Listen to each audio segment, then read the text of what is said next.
नमस्कार, मैं कमलेश कबीर आपका एक बार फिर स्वागत करता हूं इस नए एपिसोड में। आज के इस एपिसोड में हम बात करेंगे बलूचिस्तान की। जिस तरीके से बलूचिस्तान के लड़ाकों ने, क्योंकि इस वक्त बलूचिस्तान में दो फ्रंट खुले हुए हैं लड़ाकों के, एक बीएलएफ और दूसरा बीएलए।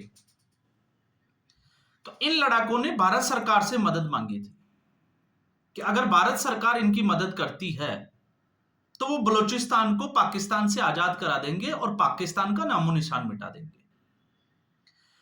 अब उसके बाद से, क्योंकि ये जो स्ट्राइक हुई थी, पहलगाम का जो बदला लिया गया था ऑपरेशन सिंदूर में, इसमें एक बड़ा सवाल खड़ा हुआ था, क्योंकि पाकिस्तान इस वक्त तीन तरफ से घिरा हुआ था। तीन तरफ से, एक, आप दक्षिण पश्चिमी पाकिस्तान की अगर बात करोगे तो वहां पर बलूचिस्तान, और बलूचिस्तान, क्योंकि पाकिस्तान का अगर आप मैप देखते हो, नक्शा, तो पाकिस्तान जो है वो बहुत फैला हुआ नहीं है, एक नैरो है, ऊपर से लेकर नीचे तक आप देखोगे, कश्मीर से लेकर नीचे तक आपका गुजरात की तरफ तक जाता हुआ दिखाई देगा। उसमें से भी खास एक हिस्सा जो है वो बलूचिस्तान का है। हालांकि बलूचिस्तान पाकिस्तान का हिस्सा है इस वक्त, लेकिन ये बड़ा हिस्सा है। और बड़ा कितना है आप इसका अंदाजा लगा सकते हैं कि ये पाकिस्तान के क्षेत्रफल का लगभग 44% है, 3,75,000 वर्ग मील के आसपास। और आबादी के हिसाब से देखें तो सबसे कम आबादी वाला क्षेत्र है, जिसमें लगभग 6% के आसपास जनसंख्या रहती है पाकिस्तान की। तो इससे आप अंदाजा लगा सकते हैं कि वहां की भौगोलिक स्थिति किस तरीके की है। अब जब पाकिस्तान, भारत ने ऑपरेशन सिंदूर जब स्टार्ट किया, तो पाकिस्तान की फौज जो है वो पूर्व की तरफ, मतलब भारतीय सीमा की तरफ जो है वो डिप्लॉय होना, या हम कह सकते हैं कि डिप्लॉय होना शुरू हो गई। उस स्थिति में बीएलए के जो लड़ाके थे उन्होंने पाकिस्तान सेना के ऊपर हमले तेज कर दिए। तो आपने कुछ फुटेज वगैरह भी देखे होंगे जब उन्होंने सेना की गाड़ियों को एलईडी वगैरह से उड़ा दिया, सॉरी आईडी लगा के उड़ा दिया, ब्लास्ट करके। अब ऐसी स्थिति में सवाल फिर जो है वो वहीं आकर खड़ा हो जाता है कि आखिर बलूचिस्तान चाहता क्या है, और क्या बलूचिस्तान पाकिस्तान से अलग हो सकता है। ये दो बड़े सवाल जो है वो हर व्यक्ति के दिमाग में रहते हैं। तो यहां पर बलूचिस्तान के साथ अगर आप देखोगे उत्तर की तरफ तो अफगानिस्तान।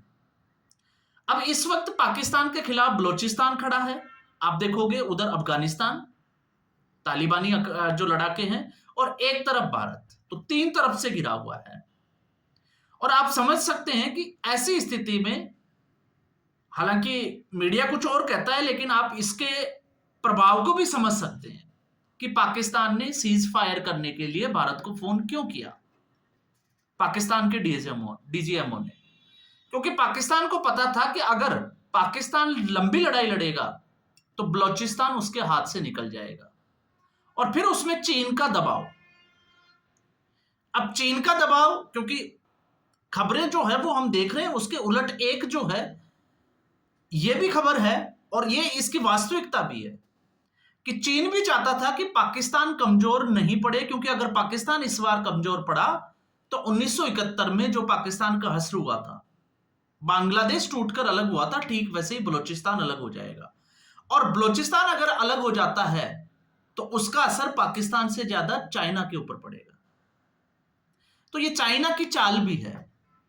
आपने देखा होगा चाइनीज ड्रोन आए थे, तो चाइना ने ड्रोन सप्लाई किए पाकिस्तान को। क्यों किए, इस जगह का खास महत्व क्यों है, आखिर चाइना जो है वो पाकिस्तान के साथ इतना प्रेम क्यों दिखाता है। तो आपको पता होगा सीपीईसी, चाइना और पाकिस्तान के बीच में एक इकोनॉमिकल कॉरिडोर, आर्थिक परियोजना, और उस परियोजना का बड़ा हिस्सा जो है वो बलूचिस्तान से होकर गुजरता है। तो अब आपको सही समझ में आएगा क्यों, क्योंकि चाइना उस तरफ व्यापार जब करना है तो वो बलूचिस्तान की जमीन का इस्तेमाल करता है। और उसके आगे आपने देखा होगा ग्वादर का बंदरगाह और वहां का हवाई अड्डा। तो पाकिस्तान ने संधि कर रखी है चाइना के साथ। तो इस वक्त बलूचिस्तान में उस तरफ जो है वो चाइना भी अपने आप को स्थापित कर चुका है। करेगा नहीं, हम ये नहीं कह सकते, पाकिस्तान अपने आप को स्थापित कर चुका है। तो ये एक बड़ा कारण जो है वो नजर आता है कि आखिर चाइना का रोल पाकिस्तान में इस वक्त क्या है। और अगर बलूचिस्तान अलग हो जाता है तो चाइना की जो मेहनत है, उसका जो पैसा है, वो बर्बाद तो होगा, लेकिन उस तरफ जो व्यापार है उसका, वो भी धीमा पड़ जाएगा। अब ऐसी स्थिति में जब हम इसको समझते हैं तो इसमें भौगोलिक स्थिति को भी हम समझ सकते हैं, और चाहे हम धर्म के आधार पर या जाति आधार पर जो है वो बलूचिस्तान को देख सकते हैं। तो जब हम बात करते हैं कि बलूचिस्तान में आखिर पाकिस्तान और बलूचिस्तान का चल क्या रहा है, तो 1971 में क्या हुआ था, थोड़ा सा आपको उसको भी समझना पड़ेगा। समस्या वैसे अगर आप देखोगे तो 1947 की जो समस्या है, उसने भारत पाकिस्तान मतलब हर जगह जो है वो समस्या ही खड़ी गई थी। आज तक उसका जो है वो हल नहीं निकला है, जो भी समस्या 1947 तक थी। अब 1947 की तो मैं बात इसलिए नहीं कर रहा क्योंकि इसमें फिर महात्मा गांधी, जवाहरलाल नेहरू और उनकी मैं तमाम तरीके की बातें जो है वो पहले भी कई वीडियो में कर चुका हूं। 1971 की अगर हम बात करें कि बांग्लादेश आजाद क्यों होना चाहता था, उसके पीछे की कहानी यह थी क्योंकि पाकिस्तान में सेना का प्रभाव और सेना में पंजाब प्रांत का प्रभाव सबसे ज्यादा देखा जाता है। तो सेना जो है वो दबाती है, या हम कह सकते हैं दमनकारी राज्य शासन करती है। तो बांग्लादेश में, क्योंकि बांग्लादेश और पश्चिमी, अगर आप देखोगे पूर्वी पाकिस्तान में ज्यादा कहूं तो ज्यादा बेटर होगा, पूर्वी पाकिस्तान और पश्चिमी पाकिस्तान, एक तरफ बंगाली संस्कृति, बंगाली भाषा, और दूसरी तरफ उर्दू की भाषा और पाकिस्तान वाली संस्कृति, दोनों मेल नहीं खाती थी। तो बांग्लादेश, जिसको आज हम बांग्लादेश कहते हैं, वहां पर पाकिस्तान की सेना जो है वो थी, सरकार, ये जो अभी पाकिस्तान है इस्लामाबाद से, वहां सरकार चलती थी। तो यहाँ के जितने भी जो फौजी थे वो वहां पर औरतों के साथ जो है वो रेप करते थे। अगर कोई इनके खिलाफ आवाज उठाते थे तो उनको गायब कर दिया जाता था, मतलब उनकी हत्याएं कर दी जाती थी। तो यह एक बड़ा कारण था कि बांग्लादेश में, या हम कहें कि उस वक्त के पूर्वी पाकिस्तान में असंतोष था। और फिर उस असंतोष के बाद में जो है वो युद्ध हुआ, भारत उस युद्ध में शामिल हुआ और बांग्लादेश को आजाद कराया। तो आज भी स्थिति यह है, कुछ रिपोर्ट्स जो है खुफिया एजेंसी की, चाहे वो अमेरिका हो या किसी दूसरे की, तो वो ये रिपोर्ट ये इशारा करती है कि आज भी अगर हम देखें तो बलूचिस्तान के हालात जो है वो उस बांग्लादेश की तरह है। बहुत सारे लोग जो है वो वहां पर गायब होने की घटनाएं हुई है और बड़े केसेस जो है वो इसमें आए हैं। बल्कि मैं तो ये कहूंगा कि शहबाज शरीफ ने, हालांकि उन्होंने आंकड़ा नहीं रखा, लेकिन उन्होंने एक बार एक इंटरव्यू में कहा था कि हाँ, ऐसे लगभग जो है वो 54 के आसपास केस चल रहे हैं। तो लोगों का रातों रात पता ही नहीं चलता। दबाया क्यों जाता है, उसके पीछे की कहानी फिर वही आ जाती है, क्योंकि पाकिस्तानी सेना में पंजाब प्रांत, और पंजाब प्रांत ये वही प्रांत है जहां पे बाहुलपुर को हम देख सकते हैं। आपने देखा होगा कि इस ऑपरेशन सिंदूर में फौज और आतंकियों का कनेक्शन क्या था। ये बड़ा कनेक्शन जो है वो बड़ा एक्सपोज हुआ। क्यों? भारत ने जो है वो एक्यूरेसी के साथ टारगेट किया आतंकवाद को, लेकिन जब आतंकवादियों की मौत हुई तो उनके जनाजे में पाकिस्तान आर्मी के बड़े बड़े ऑफिसर्स को देखा गया, जनरल रैंक के ऑफिसर्स। और साथ में जो कलमा पढ़ रहा था, शायद आई थिंक कलमा ही कहते होंगे, वो है अमेरिका के द्वारा और यूएन के द्वारा सैंक्शंस एक मोस्ट वांटेड आतंकवादी। हालांकि पाकिस्तान उसको कितना ही नकारे, लेकिन पाकिस्तान एक्सपोज हो गया। तो फौज और आतंकवाद का कनेक्शन, तो भारत जो है वो जिस तरीके से ग्रसित है, तो आप समझ सकते हैं क्यों। क्योंकि बलूचिस्तान में पाकिस्तान के जितने भी प्राकृतिक संसाधनों की हम बात करते हैं, चाहे वो प्राकृतिक गैस हो, पेट्रोलियम हो या और कुछ, वो सबसे ज्यादा जो है उसका भंडार बलूचिस्तान में है। पाकिस्तान उसका दोहन करता है, लेकिन आज भी बलूचिस्तान वो विकास जो पंजाब, पाकिस्तान के पंजाब क्षेत्र, पंजाब प्रांत और सिंध प्रांत में जो हुआ है, उस तरीके का विकास बलूचिस्तान में आज तक नहीं हुआ। तो बलूचिस्तान की जो नाराजगी है, इसका ये एक सबसे बड़ा कारण है। इसके अलावा जहां पर इंफ्रास्ट्रक्चर की बात करते हैं, तो इंफ्रास्ट्रक्चर में चाइना ने इतनी पकड़ बना ली कि आप वहां पे बंदरगाह हो चाहे हवाई अड्डा हो, दोनों का जो इंफ्रास्ट्रक्चर, तो उसमें मजदूर जो है वो चाइना के मजदूर थे। मतलब बलूचिस्तान को वहां पर नजरअंदाज किया गया। और आपको पता होगा, जब हम इसकी शुरुआत करते हैं, ये हम चाइना की बात करते हैं, लेकिन ये शुरुआत हो जाती है कारगिल युद्ध के साथ, जब पाकिस्तान के ऊपर सरकार को हटाकर परवेज मुशर्रफ ने सेना को जो है वो उसका आधिपत्य, हम कहें कि सेना द्वारा पाकिस्तान की सरकार के ऊपर कब्जा कर लिया गया था। उसके बाद से ही ये विद्रोह जो है वो सबसे ज्यादा बढ़ गए, क्योंकि खासी नाराजगी पाकिस्तान की सेना से है, या हम कहें कि पाकिस्तान के पंजाबियों से है। फिर उसके बाद में फिर चाहे वो 2004 का जातीय विद्रोह हो, 2006 में एक बड़ा जो है वो काम हो गया था, आपको पता होगा, क्योंकि बलूच नेता थे एक बहुत बड़े, जिनका नाम है, मैंने यहाँ पे निकाला भी है उसका, नवाब अकबर बगूती। उनकी हत्या पाकिस्तान की सेना के द्वारा कर दी गई, और उसके बाद से ही ये लड़ाके जो है वो पाकिस्तान के खिलाफ एक फ्रंट खोले हुए हैं।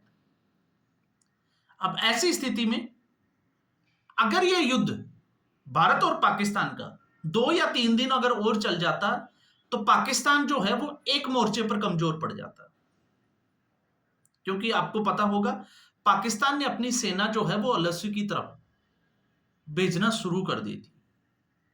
अब ऐसी स्थिति में सेना हटानी पड़ती बलूचिस्तान से, और बलूचिस्तान में जिस तरीके से ये लड़ाके एक्टिवेट है, तो आप समझ सकते हैं कि ये पाकिस्तान को इस वक्त तोड़ देते।